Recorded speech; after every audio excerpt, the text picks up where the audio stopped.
Ces feuilles, on dirait les feuilles sur lesquelles les Indiens peignent.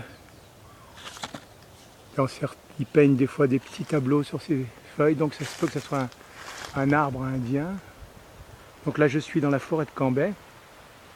Le début, elle commence là-bas, à 150 mètres, c'est vers l'embouchure de l'étang Saint-Paul.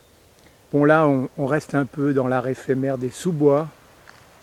Alors, mi-hutte, mi-tente, mi-tipi.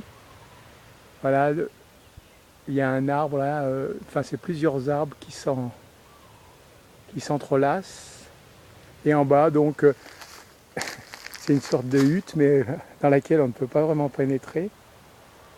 Parce qu'il y a des branches entremêlées à l'intérieur, mais ça fait une forme de hutte, là, arrondie.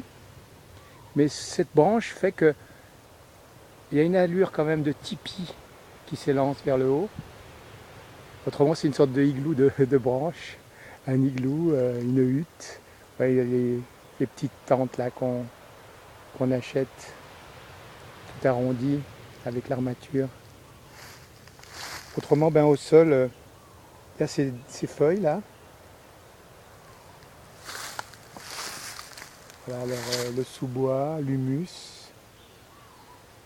des arbres d'hiver, comme ces arbres blancs, qu'il faudra bien un jour que je me renseigne sur leur nom. D'ailleurs, je fais mon style rêverie d'un promeneur solitaire.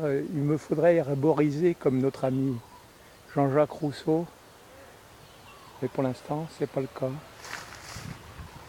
J'herborise pas.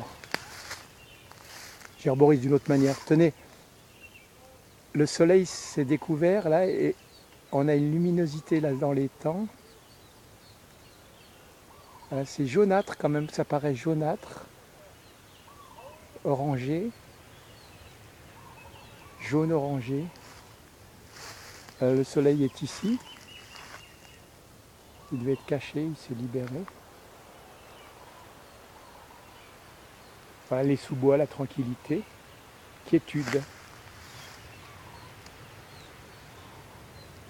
Voilà, on termine par ici.